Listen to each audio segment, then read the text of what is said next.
A caçada na Sexta-feira da Paixão. O sol ainda não havia nascido quando João Pereira acordou naquela sexta-feira de março. O ar estava denso, carregado de uma umidade que prenunciava mais um dia típico do interior de Minas Gerais. Era a Sexta-feira da Paixão, um dos dias mais sagrados do calendário cristão, mas para João era apenas mais uma oportunidade de caçar com seu filho Miguel. A casa de madeira rangia suavemente com os primeiros movimentos do dia. Maria Pereira, esposa de João há 23 anos, já estava de pé na cozinha preparando o café da manhã. Seus dedos calejados manipulavam com destreza as brasas do fogão a lenha, enquanto o aroma do café torrado se espalhava pelo ambiente. Maria sempre foi uma mulher devota. Criada em uma família tradicional católica, ela carregava consigo todas as crenças e superstições que sua avó lhe havia ensinado. E uma dessas crenças era que caçar na Sexta-feira da Paixão era um sacrilégio que atraía as piores maldições. João se vestiu em silêncio, tentando não despertar a esposa. Suas botas de couro faziam um ruído abafado contra o assoalho de madeira. Ele sabia que Maria não aprovaria seus planos para aquele dia, mas a oportunidade era perfeita. Os jacus andavam aparecendo com frequência perto do córrego dos macacos, e a família precisava da carne. Miguel, seu filho de 17 anos, já estava acordado no quarto ao lado. O rapaz havia herdado do pai a paixão pela caça. Alto, magro, com os mesmos olhos castanhos de João, Miguel era um jovem habilidoso com a espingarda. Apesar da pouca idade, já demonstrava uma pontaria que impressionava até os caçadores mais experientes da região. O quarto de Miguel cheirava a óleo de arma e couro. Na parede, penduradas cuidadosamente, estavam duas espingardas calibre 12, que João havia comprado anos atrás. Uma para ele, outra para ensinar o filho. As armas brilhavam mesmo na penumbra do quarto, evidenciando o cuidado com que eram mantidas. Maria ouviu os sussurros vindos dos quartos e seu coração se apertou. Ela conhecia muito bem aquele ritual matinal. O marido e o filho se preparando para mais uma caçada. Mas não naquele dia, não na Sexta-feira da Paixão. Quando João e Miguel apareceram na cozinha, Maria já os esperava com os braços cruzados e uma expressão severa no rosto.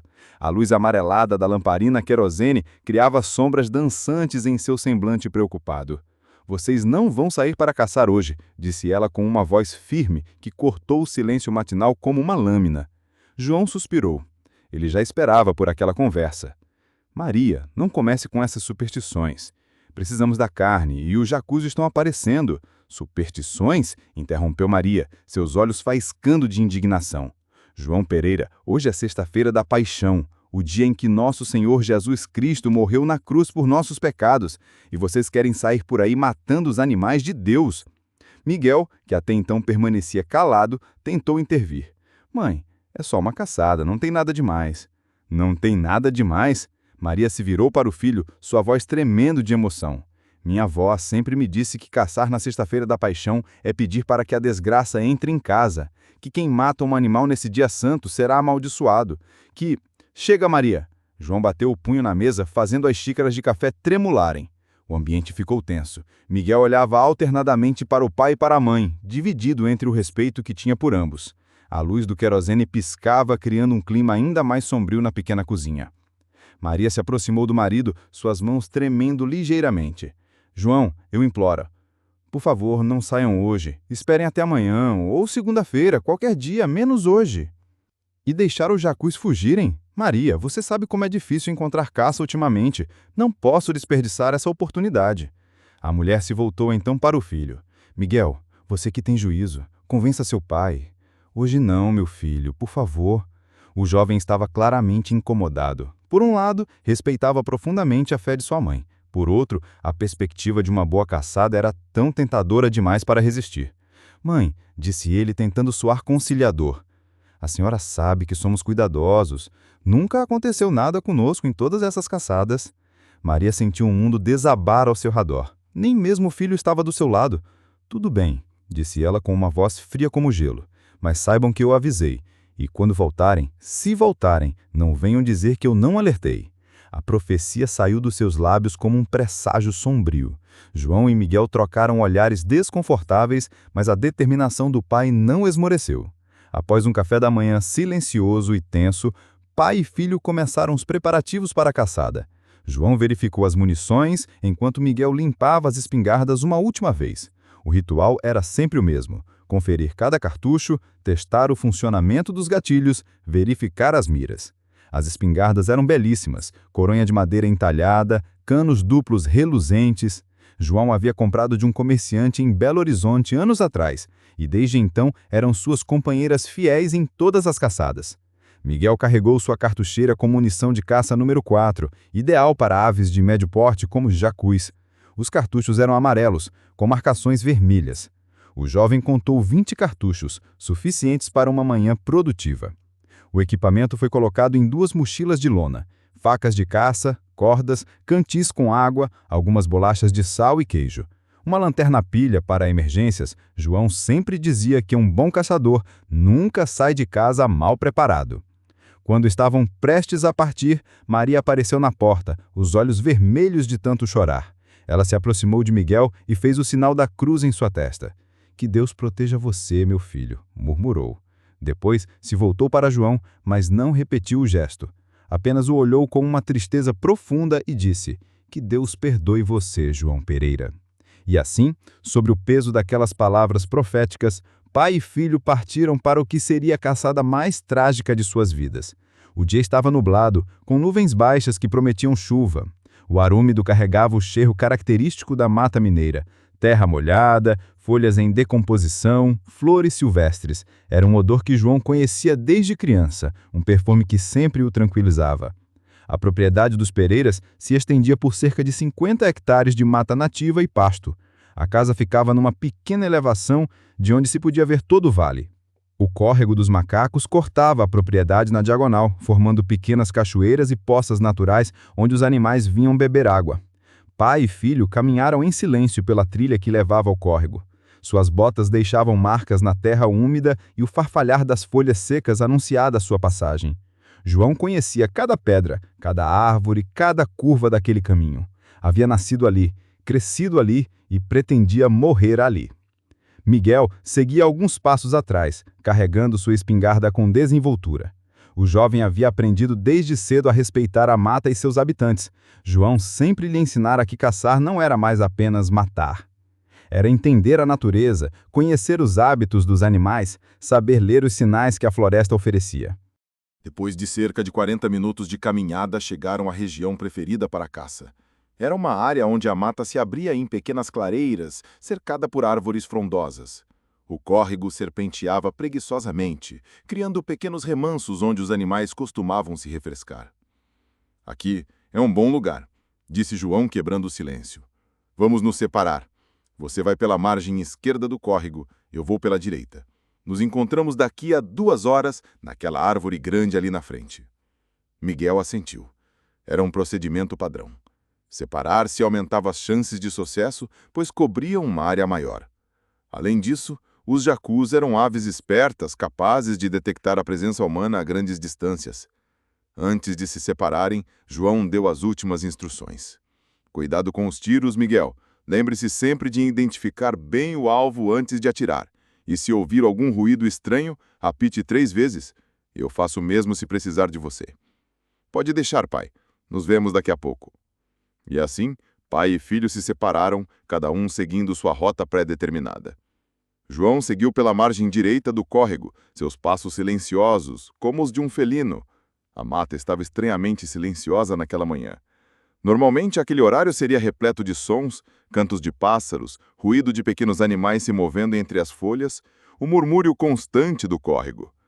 Mas naquele dia, tudo parecia envolto em uma quietude opressiva. Miguel caminhou por cerca de 15 minutos antes de encontrar os primeiros sinais de caça. Pegadas de jacu na lama próxima ao córrego, fezes ainda frescas, penas soltas presas nos arbustos. O coração do jovem acelerou. Havia jacus por perto. Ele diminuiu ainda mais o ritmo, cada passo calculado para não fazer ruído. A espingarda estava pronta, 2 cartuchos carregados, trava de segurança destravada. Miguel havia aprendido a caçar daquela forma, sempre preparado, sempre atento. Do outro lado do córrego, João também havia encontrado rastros promissores. Pegadas maiores, provavelmente de um jacu macho adulto.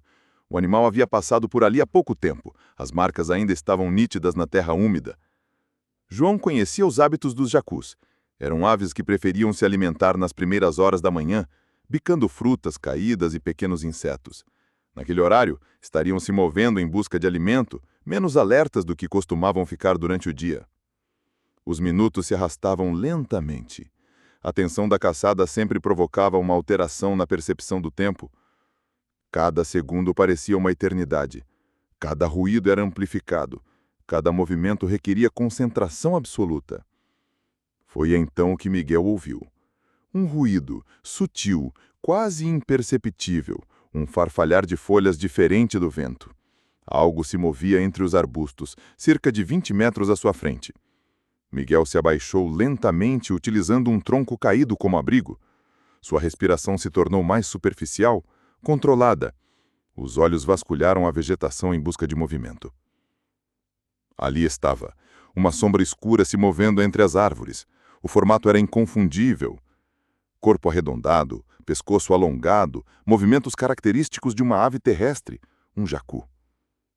Miguel ergueu a espingarda com movimentos milimétricos, tentando não fazer qualquer ruído que pudesse espantar a presa. A corona encostou em seu ombro direito com a precisão de quem havia repetido aquele gesto milhares de vezes. A mira se alinhou perfeitamente com o alvo. O jacu estava parado, aparentemente procurando alimento no chão. Era um tiro fácil, de pouco mais de 15 metros. Impossível errar. O dedo de Miguel encontrou o gatilho. A pressão foi aumentando gradualmente, exatamente como o pai lhe havia ensinado. Não se deve puxar o gatilho de uma só vez, mas sim exercer uma pressão constante e crescente até que o disparo aconteça quase naturalmente. Naquele momento, várias coisas aconteceram simultaneamente. A sombra que Miguel havia identificado como um jacu se moveu ligeiramente e, por uma fração de segundo, o jovem pôde distinguir melhor sua forma. Havia algo estranho, algo que não se encaixava perfeitamente com o que ele esperava ver. Mas era tarde demais. A pressão no gatilho havia passado do ponto de retorno. O mecanismo da espingarda já estava em movimento, o percussor já havia sido liberado. O estampido ecoou pela mata como um trovão. O ruído se multiplicou entre as árvores, criando ecos que pareciam vir de todas as direções. Uma nuvem de pólvora se formou na frente da espingarda, misturando-se ao ar úmido da manhã. Por alguns segundos, Miguel não conseguia ver nada através da fumaça. Seus ouvidos zumbiam devido ao barulho do disparo. O cheiro acre da pólvora queimada invadiu suas narinas. Quando a fumaça se dissipou, o jovem viu algo que jamais esqueceria pelo resto da sua vida. Não era um jacu. Era um homem. Era o seu pai. João Pereira jazia no chão, a cerca de 15 metros de distância. Seu corpo estava imóvel, contorcido em uma posição antinatural. Uma mancha vermelha se espalhava rapidamente por sua camisa xadrez, tingindo o tecido com uma cor que parecia quase negra na penumbra da mata. Miguel deixou a espingarda cair. O metal bateu contra uma pedra, produzindo um som metálico que ecoou pela mata silenciosa. Suas pernas falharam e ele também caiu, de joelhos, as mãos tremendo incontrolavelmente. "Pai!" O grito saiu de sua garganta como um rujo de animal ferido. "Pai!" Ele se levantou e correu em direção ao corpo. A distância, que parecia tão pequena para o tiro, agora parecia interminável. Seus pés tropeçavam em raízes e pedras, mas ele não sentia dor. Não sentia nada, além de um vazio aterrorizante no peito. Quando chegou até João, Miguel viu a extensão da tragédia. O tiro havia atingido o pai no peito, ligeiramente à esquerda. Os projéteis de chumbo haviam perfurado a pele e penetrado profundamente nos órgãos vitais.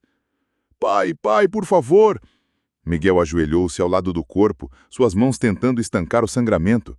Mas havia sangue demais. A camisa estava encharcada, a terra ao redor estava se transformando em lama vermelha. João ainda respirava, mas sua respiração era laboriosa, entrecortada por gemidos de dor. Seus olhos estavam abertos, fixos no rosto do filho. Havia uma expressão de surpresa, como se ele próprio não conseguisse acreditar no que havia acontecido. "Miguel." A voz era um sussurro quase inaudível.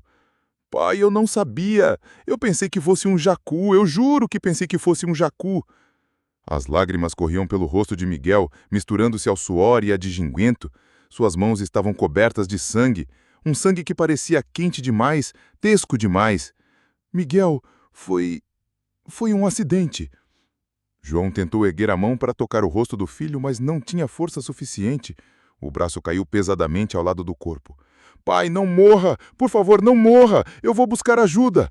Mas ambos sabiam que não havia tempo. A cidade mais próxima ficava a mais de 2 horas de estrada e João estava perdendo sangue rapidamente. Mesmo que Miguel conseguisse carregá-lo até casa, não haveria como salvá-lo. Miguel, escute! O jovem se inclinou sobre o pai, tentando ouvir as palavras que saíam cada vez mais fracas de seus lábios. Não foi culpa sua. Foi a vontade de Deus. Não diga isso, pai. Foi culpa minha. Eu deveria ter escutado a mãe. Ela disse que ia dar ruim. Por favor, pai, não me deixe. Não me deixe. Não me deixe. Sua mãe. Diga para ela que eu peço perdão. A respiração de João estava ficando cada vez mais irregular. Longos intervalos entre uma inspiração e outra. Os olhos começaram a perder o foco. Pai, não! Não me deixe! Mas João Pereira já não conseguia mais falar. Sua mão, que havia tentado alcançar o rosto do filho, estava fria e imóvel. Os olhos que um dia haviam ensinado Miguel a atirar, agora olhavam para o céu nublado sem ver nada. Miguel segurou o corpo do pai nos braços, balançando-o suavemente como se fosse uma criança. Seus soluços ecoavam pela mata, um som primitivo de dor que parecia vir das profundezas de sua alma. Pai! Pai! Volta, pai! Mas João Pereira havia partido. Na sexta-feira da Paixão, no dia em que Cristo morreu na cruz, um homem havia morrido nos braços de seu próprio filho. Morto por engano, vítima de um acidente cruel do destino. Miguel permaneceu ali abraçado ao corpo do pai por um tempo que pareceu eterno. As nuvens que haviam ameaçado chuva toda a manhã finalmente se abriram e uma garoa fina começou a cair sobre a mata. As gotas de chuva se misturavam às lágrimas de Miguel, lavando o sangue de suas mãos, mas nunca conseguindo limpar a culpa de sua alma. A água escorria pelo rosto de João como se o próprio céu estivesse chorando pela tragédia. Quando finalmente conseguiu se recompor minimamente, Miguel sabia que precisava voltar para casa. Precisava contar para a mãe o que havia acontecido. Precisava carregar aquela culpa para sempre. Ele ergueu o corpo do pai nos braços. João não era um homem grande, mas o peso da morte parecia torná-lo mais pesado. Miguel cambaleou algumas vezes, mas não desistiu. Não deixaria o pai ali, abandonado na mata. A caminhada de volta foi a mais longa da vida de Miguel. Cada passo era uma tortura, cada metro percorrido aumentava o peso em seus braços e em seu coração. A chuva continuava caindo, transformando a trilha em um lamaçal traiçoeiro. Quando finalmente avistou a casa, Miguel viu Maria parada na varanda. Mesmo à distância, ela pôde reconhecer a cena. Não havia necessidade de palavras. O grito que saiu de sua garganta atravessou o vale como um lamento ancestral. Meu Deus! Meu Deus! João! Ela correu ao encontro do filho, suas saias se arrastando na lama. Quando chegou perto o suficiente para ver o rosto pálido do marido, suas pernas falharam e ela caiu de joelhos na terra encharcada. O que foi que vocês fizeram? Ela gritava entre soluços. O que foi que vocês fizeram? Miguel depositou cuidadosamente o corpo do pai no chão e se ajoelhou ao lado da mãe. Mãe, foi um acidente. Eu pensei que fosse um jacu. Maria olhou para o filho com uma mistura de dor, horror e uma estranha compreensão. Ela havia previsto aquilo. Havia avisado, havia implorado para que não saíssem naquele dia sagrado. Eu avisei, disse ela, sua voz estranhamente calma agora. Eu avisei que caçar na sexta-feira da Paixão era pecado, que Deus castigaria quem matasse um animal no dia em que Cristo morreu. Miguel enterrou o rosto nas mãos ensanguentadas. Eu sei, mãe, a senhora estava certa, a senhora sempre esteve certa. Maria se inclinou sobre o corpo do marido, seus dedos acariciando o rosto que ela havia amado por mais de 2 décadas. João parecia estar dormindo, se não fosse pelo buraco em seu peito e pela palidez cadavérica de sua pele. João Pereira, teimoso até o fim, mas eu te perdoo. Deus também vai te perdoar. Ela se virou para Miguel. E você, meu filho, você vai ter que carregar isso pelo resto da vida. Mas saiba que não foi maldade sua, foi a vontade de Deus. Nos dias que se seguiram, a história se espalhou por toda a região. A tragédia da família Pereira se tornou lenda, um conto que as avós contavam para alertar os netos sobre os perigos de desafiar a fé. Miguel nunca mais pegou em uma arma. Vendeu as espingardas e jurou nunca mais caçar. Passou o resto da vida cuidando da mãe, carregando a culpa como uma cruz invisível. Toda sexta-feira da Paixão, ele visitava o túmulo do pai e pedia perdão por um pecado que talvez nunca houvesse cometido. O córrego dos macacos continuou serpenteando pela propriedade, mas nunca mais se ouviu o estampido de espingardas em suas margens. Os jacus voltaram a circular livremente pela mata, como se soubessem que agora estavam protegidos por uma tragédia. E assim, a história de João Pereira, do homem que desafiou o Deus e foi morto pelo próprio filho, se tornou mais do que um acidente de caça. Tornou-se um lembrete de que existem forças maiores do que a vontade humana, de que certas tradições nasceram do sangue e da dor, e de que algumas profecias se cumprem não porque são verdadeiras, mas porque os homens insistem em desafiá-las. A Mata Mineira guardou para sempre o eco daquele tiro fatal. E dizem que toda sexta-feira da Paixão, quando o vento sopra entre as árvores do córrego dos macacos, ainda se pode ouvir os soluços de Miguel e os lamentos de Maria, ecoando através dos anos como um eterno pedido de perdão. A casa de madeira onde viviam os Pereira hoje está em ruínas. As paredes se curvaram com o tempo, o telhado cedeu em vários pontos e o mato tomou conta do quintal onde Maria cultivava suas flores. Mas os moradores mais antigos da região ainda evitam passar por ali na sexta-feira da Paixão. Porque algumas histórias, uma vez que entram na terra, nunca mais saem dela. E a história de João Pereira, do homem que desafiou o Deus e foi morto pelo próprio filho, se tornou parte da alma daquela Mata Mineira, um fantasma que assombra todos aqueles que ousam desrespeitar os dias santos. Miguel morreu aos 62 anos, levando consigo o peso daquela manhã maldita. Suas últimas palavras foram um pedido de perdão dirigido ao pai. Maria havia morrido 5 anos antes, sussurrando orações e alertando as enfermeiros sobre os perigos de caçar na sexta-feira da Paixão. Hoje, ninguém mais se lembra dos nomes reais. A história se transformou em lenda, os detalhes foram alterados pelas sucessivas recontações, mas a essência permanece. Um pai e um filho que desafiaram a fé e o preço terrível que pagaram por isso. E quando chega a sexta-feira da Paixão, nos mais distantes rincões do interior mineiro, as avós ainda reúnem os netos ao redor do fogão a lenha e contam a história do caçador que confundiu o pai com um jacu. Contam para que ninguém esqueça que existem dias sagrados e que alguns pecados carregam consigo sua própria punição. A mata continua lá, verde e misteriosa. O córrego dos macacos ainda serpenteia entre as pedras, suas águas cristalinas refletindo o céu que testemunhou a tragédia. E os jacus ainda caminham livremente pela floresta, protegidos agora não apenas pelas leis dos homens, mas pelo fantasma de João Pereira e pela maldição que sua morte trouxe para aquela terra. Porque no final, talvez Maria estivesse certa. Talvez existam realmente forças superiores que punem aqueles que desrespeitam o sagrado. Ou talvez seja apenas coincidência, apenas azar, apenas a cruel ironia do destino. Mas uma coisa é certa: depois da tragédia da família Pereira, ninguém mais na região ousou caçar na sexta-feira da Paixão. E nas raras ocasiões em que algum forasteiro demonstrava a intenção de fazer isso, Os moradores locais contavam a história do pai que morreu nas mãos do próprio filho.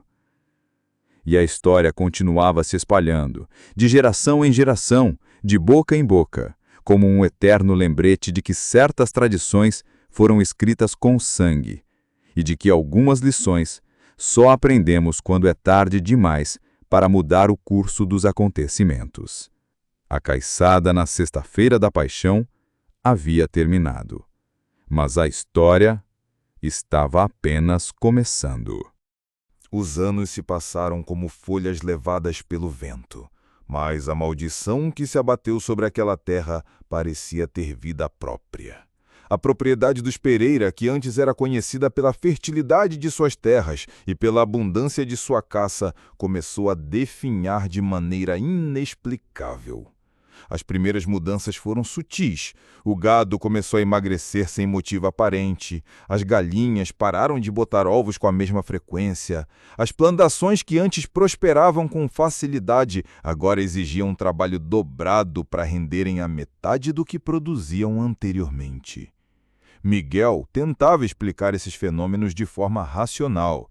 A seca que assolara a região naquele ano, a mudança na composição do solo, as pragas que atacavam as culturas, mas no fundo de seu coração ele sabia que havia algo mais, algo que transcendia as explicações da ciência.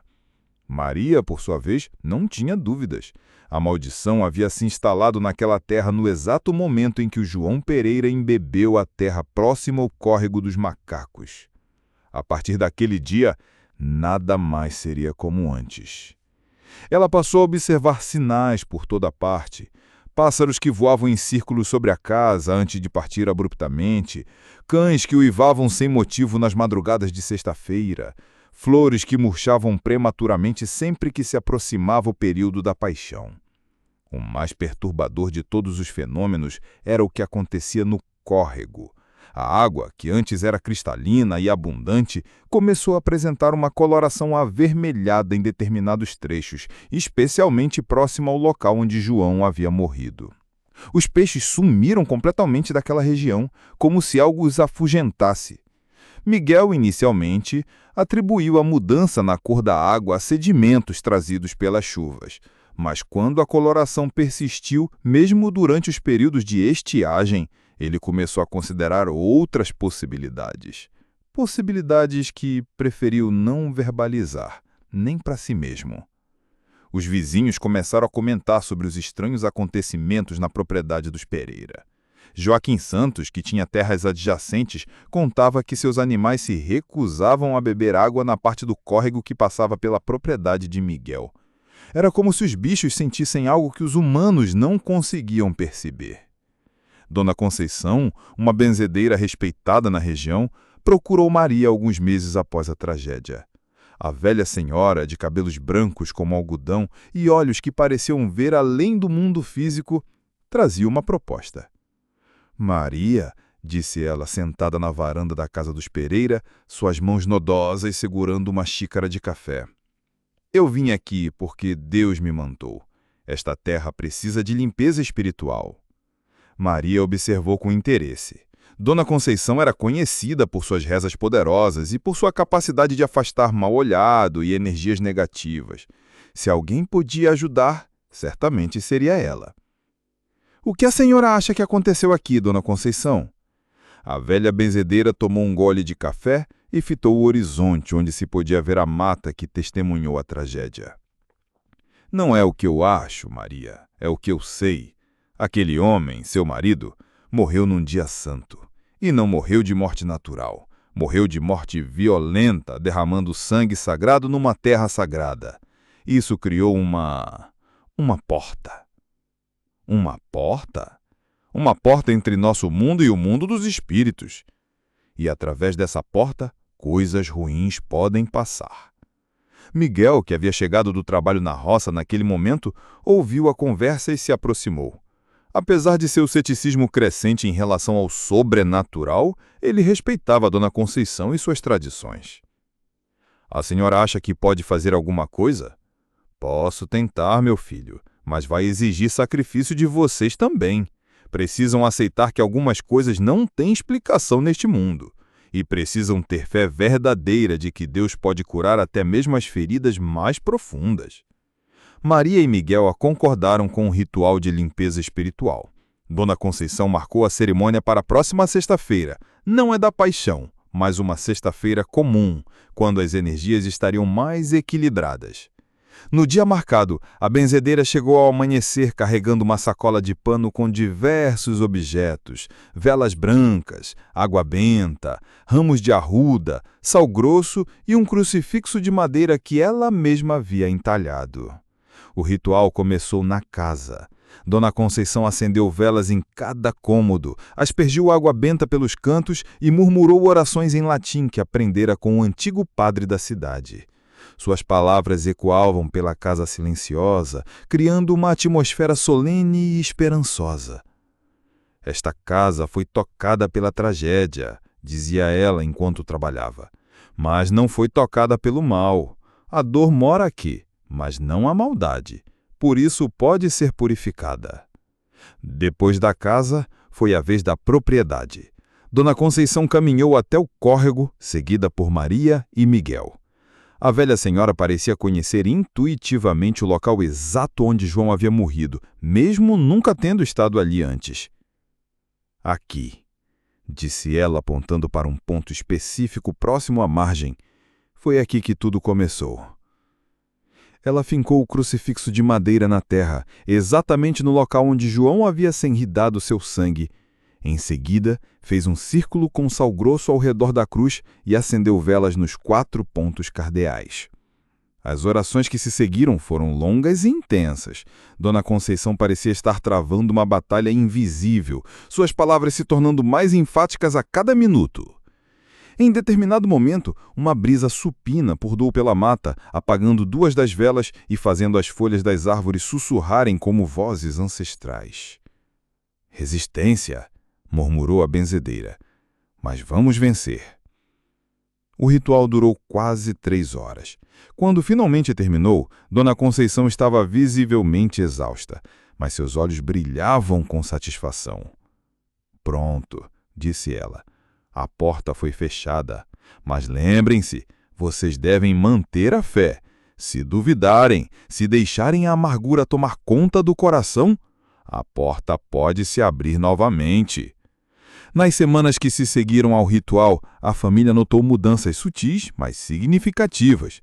O gado voltou a ganhar peso, as galinhas aumentaram a postura, a água do córrego que havia mantido a sua coloração avermelhada por meses voltou a ficar cristalina. Mas as mudanças mais importantes aconteceram nos corações de Maria e Miguel.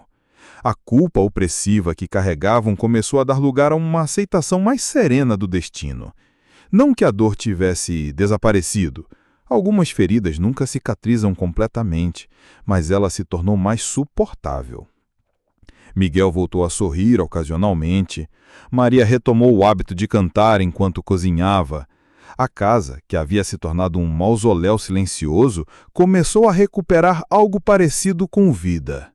Mas a verdadeira prova da eficácia do ritual viria anos depois, quando a região foi visitada por uma seca severa que durou mais de 2 anos. Enquanto as propriedades vizinhas sofriam com a escassez de água, o córrego que atravessava as terras dos Pereira manteve sua vazão constante. Os vizinhos comentavam o fato com uma mistura de admiração e desconfiança. Como era possível que apenas aquele trecho do córrego continuasse abundante quando todos os outros haviam secado? Alguns sussurravam teorias sobre pactos com forças ocultas. Outros, mais sensatos, atribuíam o fenômeno a características geológicas específicas daquela área. Maria e Miguel sabiam a verdade. A bênção havia substituído a maldição. A terra que havia sido regada com sangue e terra agora era protegida por orações e fé. Durante essa época de seca, a propriedade dos Pereira se tornou um oásis para os animais silvestres. Veados, pacas, tatus e até mesmo onças vinham beber água no córrego milagroso. E os jacus, os jacus voltaram em maior número do que nunca. Miguel os observava de longe, sem jamais cogitar caçá-los. Os pássaros pareciam saber que estavam seguros ali. Caminhavam pela propriedade com desenvoltura, bicando frutas caídas e tomando banho nas poças do córrego. Houve um incidente específico que marcou profundamente Miguel. Era uma tarde de domingo, alguns anos após o ritual de Dona Conceição. Ele estava consertando uma cerca próxima ao córrego quando ouviu um ruído familiar nas boitas. Seu sangue gelou. Era exatamente o mesmo ruído que havia ouvido naquela manhã fatal, anos atrás. O farfalhar específico de um jacu se movendo entre as folhas secas. Miguel se virou lentamente e viu um jacu macho, magnífico, parado a poucos metros de distância. A ave o observava sem medo, seus olhos pequenos e brilhantes fixos no homem que um dia havia confundido outro homem com sua espécie. Por um momento, o tempo pareceu parar. Miguel se viu novamente como um jovem de 17 anos, com uma espingarda nas mãos e um erro fatal prestes a acontecer. Suas mãos tremeram involuntariamente. Mas então algo extraordinário aconteceu. O jacu começou a caminhar em direção a ele, sem pressa, sem medo. Parou bem ao lado de Miguel e simplesmente ficou ali, como se estivesse oferecendo companhia silenciosa. Miguel estendeu a mão lentamente. O jacu não se afastou. Por alguns minutos, homem e ave permaneceram ali, unidos por uma conexão inexplicável. Era como se o animal fosse um mensageiro, trazendo perdão de além da vida. Quando o jacu finalmente se afastou, Miguel sentiu que um peso imenso havia sido retirado dos seus ombros. Não era esquecimento, jamais esqueceria o que havia acontecido. Era algo diferente. Era a certeza de que o perdão era possível, mesmo para os piores erros. Maria presenciou a cena da janela da cozinha. Quando Miguel voltou para casa, ela o recebeu com um sorriso compreensivo. "Você viu, não foi?" disse ela. "Viu o quê?" "Seu pai. Ele veio através do jacu para dizer que te perdoa." Miguel não questionou as palavras da mãe. Algumas verdades transcendem a lógica, e aquela era uma delas. Os anos continuaram passando, trazendo suas alegrias e tristezas normais. Miguel se casou com uma moça da cidade vizinha, uma professora gentil chamada Rosa, que aceitou sem reservas a história da família e o peso que ela carregava.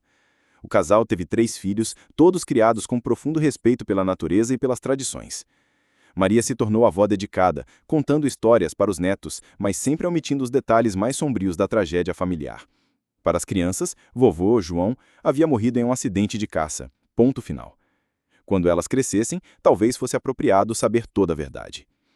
A propriedade prosperou sob a administração de Miguel e Rosa. Eles diversificaram a produção, criando gado leiteiro, cultivando hortaliças orgânicas e até mesmo desenvolvendo um pequeno negócio de turismo rural para visitantes interessados na vida no campo. Mas uma tradição foi mantida religiosamente. Nunca, em hipótese alguma, se caçava na propriedade. Miguel chegou a instalar placas indicando que aquela era uma área de preservação permanente, onde a caça era proibida por lei e por princípio. Dona Conceição visitava a família anualmente, sempre próximo à Sexta-feira da Paixão, para verificar se a porta continuava fechada e para renovar as proteções espirituais. Com o passar dos anos, ela havia envelhecido consideravelmente, mas seus olhos continuavam brilhantes e sua fé inabalável. Durante uma dessas visitas, quando Miguel já era um homem de meia-idade e Dona Conceição a senhora de mais de 80 anos, a benzedeira fez uma revelação surpreendente. "Miguel", disse ela, sentada na mesma varanda onde havia conversado com Maria décadas atrás. "Eu preciso te contar uma coisa antes que Deus me chame." "O que é, Dona Conceição?" "Aquele dia, o dia da tragédia, não foi coincidência você ter confundido seu pai com um jacu." Miguel franziu testa, não entendendo aonde ela queria chegar. "Como assim?" "Existem forças neste mundo que são maiores do que nós. Forças que às vezes usam nossas próprias ações para cumprir propósitos que não compreendemos. Seu pai era um homem bom, mas teimoso. Ele precisava aprender uma lição. E você precisava aprender outra. Que tipo de lição? Que nossas ações têm consequências que vão além do que podemos ver. Que desrespeitar o sagrado sempre cobra um preço. E que o perdão é possível, mesmo para os piores erros, desde que haja verdadeiro arrependimento." A velha benzedeira tomou um gole de café e continuou. "Seu pai está em paz, Miguel. Ele entendeu a lição. E você também. Por isso a terra foi abençoada depois da tragédia. Porque vocês transformaram o erro em sabedoria, a culpa em compaixão." Aquela conversa marcou profundamente Miguel. Ele começou a ver a tragédia de sua juventude sob uma nova perspectiva. Não como um acidente cruel do destino, mas como parte de um plano maior que sua mente humana não conseguia compreender completamente. Dona Conceição morreu no inverno seguinte, em paz, cercada por pessoas que a amavam. No velório, dezenas de pessoas contaram histórias de como ela havia ajudado suas famílias, curando doenças, afastando maldições, trazendo paz para corações atormentados. Miguel e Maria estavam entre os que carregaram o caixão para o cemitério. Durante o enterro, uma coisa estranha aconteceu. Um bando de jacus apareceu do nada e ficou observando a cerimônia à distância, como se prestassem suas próprias homenagens à mulher que havia trazido paz para aquela terra. Depois da morte de Dona Conceição, Miguel assumiu informalmente o papel de guardião da história. Ele começou a receber visitantes interessados em conhecer o local onde havia acontecido o Milagre da Sexta-feira da Paixão, como a história havia se tornado conhecida na região. Alguns vinham por curiosidade mórbida, esperando ouvir detalhes sangrentos da tragédia. Outros chegavam movidos pela fé, acreditando que o local possuía propriedades curativas. Miguel recebia todos com gentileza, mas sempre direcionava a conversa para as lições positivas que podiam ser extraídas da experiência. A história da minha família, dizia ele aos visitantes, não é sobre tragédia, é sobre perdão. É sobre como Deus pode transformar até mesmo os nossos piores erros em bênçãos para outros. E realmente parecia ser verdade. Várias pessoas relataram ter encontrado paz espiritual depois de visitar a propriedade.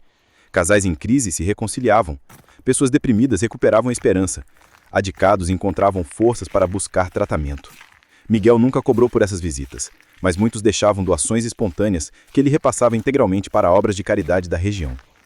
A Casa dos Pereira se tornou um ponto de peregrinação informal, um lugar onde as pessoas vinham buscar cura para feridas da alma. Maria vivenciou essa transformação com profunda satisfação. A mulher que havia perdido o marido de forma trágica, agora via sua casa se tornar um farol de esperança para outros que sofriam. Era como se a dor que haviam experimentado tivesse ganhado um propósito maior. Ela morreu aos 78 anos, em uma manhã de outono, dormindo pacificamente em sua cama. Suas últimas palavras foram: João, eu estou chegando. Miguel, que estava a seu lado, jurou ter visto uma luz suave envolver o quarto no momento exato de sua partida. O funeral de Maria foi um dos maiores que a região já havia presenciado. Pessoas de várias cidades vizinhas vieram prestar suas homenagens à mulher que havia se tornado símbolo de fé e resistência. Durante a cerimônia, os jacus novamente apareceram, observando à distância como guardiões silenciosos de uma história que transcendia a compreensão humana. Depois da morte da mãe, Miguel se viu sozinho como o último guardião da memória familiar. Rosa o apoiava em tudo, mas a responsabilidade era dele, e ele a assumiu com seriedade e dedicação. Ele começou a escrever. Primeiro apenas anotações pessoais sobre as suas memórias daquele dia fatal. Depois, relatos mais elaborados sobre a transformação que a família havia experimentado. Finalmente, uma narrativa completa que pretendia deixar para os filhos e netos. O manuscrito crescia lentamente, página após página, reconstruindo não apenas os fatos, mas também os sentimentos, as dúvidas, as descobertas espirituais que haviam marcado sua jornada. Miguel escrevia principalmente à noite, quando a casa estava silenciosa e ele podia se concentrar nas memórias sem interrupção. Durante uma dessas noites de escrita, algo extraordinário aconteceu. Miguel estava descrevendo o momento exato da morte do pai, quando ouviu passos na varanda. Eram passos lentos, pesados, como os de um homem que caminha com dificuldade. Ele parou de escrever e prestou atenção. Os passos pararam bem em frente à porta da sala onde ele trabalhava. Por alguns segundos, houve silêncio absoluto. Então, uma voz familiar sussurrou: Continue escrevendo, filho. A história precisa ser contada. Miguel reconheceu imediatamente a voz. Era seu pai. João Pereira havia voltado, não para assombrar, mas para encorajar. Pai, Miguel chamou suavemente. Não houve resposta. Os passos recomeçaram, afastando-se da casa em direção ao córrego iluminado pela lua cheia. A figura acenou uma vez antes de desaparecer entre as sombras da mata. A partir daquela noite, Miguel escreveu com renovado entusiasmo. As palavras fluíam naturalmente, como se fossem ditadas por uma força superior. O manuscrito se tornou mais do que um relato pessoal. Transformou-se em uma obra de profundidade espiritual, que tocava todos que tinham oportunidade de lê-lo. Quando finalmente terminou o livro, Miguel decidiu publicá-lo. A Caçada na Sexta-feira da Paixão, uma história de perdão e redenção, se tornou um fenômeno editorial regional, vendendo milhares de cópias e sendo traduzido para outros idiomas. Miguel considerava que essa era a forma mais apropriada de honrar a memória do pai e da mãe. A história da família Pereira se espalhou muito além das fronteiras de Minas Gerais. Documentários foram feitos, peças de teatro foram escritas, até mesmo um filme foi produzido. Mas Miguel sempre insistia que o importante não era a tragédia em si, mas as lições que ela ensinava. Anos depois, quando Miguel já era um homem idoso de cabelos brancos, ele recebeu a visita de um jovem repórter interessado em fazer uma matéria sobre a história. Durante a entrevista, o rapaz perguntou: "Senhor Miguel, depois de todos esses anos, como o senhor se sente em relação ao que aconteceu naquele dia?" Miguel refletiu por alguns momentos antes de responder. "Sinto gratidão." "Gratidão? Mas como pode sentir gratidão por algo tão terrível?" "Porque aprendi que Deus pode transformar até mesmo nossas maiores tragédias em bênçãos para outros. Quantas pessoas encontraram paz visitando esta terra? Quantas famílias se reconciliaram depois de conhecer nossa história? Quantos jovens desistiram de caminhos perigosos após lerem nosso livro? Não posso trazer meu pai de volta, mas posso honrar sua memória ajudando outros a não cometerem os mesmos erros que nós cometemos." O repórter ficou impressionado com a serenidade de Miguel. No final da entrevista, ele próprio admitiu ter sido tocado pela história e pela forma como a família havia lidado com a tragédia. A matéria, quando publicada, gerou ainda mais interesse pela história dos Pereira. Pessoas de todo o país começaram a visitar a propriedade, transformando-a num verdadeiro centro de peregrinação. Miguel construiu uma pequena capela próxima ao local onde o pai havia morrido. A construção foi simples, mas bela, feita com pedras retiradas do próprio córrego e madeira das árvores da mata. No altar, uma única imagem, um crucifixo de madeira idêntico ao que Dona Conceição havia usado no ritual de purificação. A capela foi inaugurada em uma sexta-feira da Paixão, exatamente 50 anos após a tragédia original. Centenas de pessoas compareceram à cerimônia, incluindo o bispo da diocese, que benzeu o local e o declarou um santuário de perdão e reconciliação. Durante a cerimônia, algo tocante aconteceu. No momento exato em que o bispo aspergia água benta sobre o altar, um bando de jacus emergiu da mata e se posicionou em semicírculo ao redor da capela, observando silenciosamente a cerimônia. Muitos dos presentes interpretaram a cena como um sinal divino de aprovação. Miguel simplesmente sorriu, lembrando-se das palavras da sua mãe. Seu pai veio através do jacu para dizer que te perdoa. A história da família Pereira havia se tornado muito mais do que um acidente de caça. Havia se transformado em um poderoso testemunho de como o amor, a fé e o perdão podem triunfar sobre a tragédia e a culpa. E assim, a propriedade que um dia foi palco de uma das mais trágicas histórias da região se tornou um símbolo de esperança e renovação. A terra que havia sido regada com lágrimas e sangue agora florescia com paz e bênçãos. Miguel morreu aos 85 anos, cercado pelos filhos, netos e bisnetos.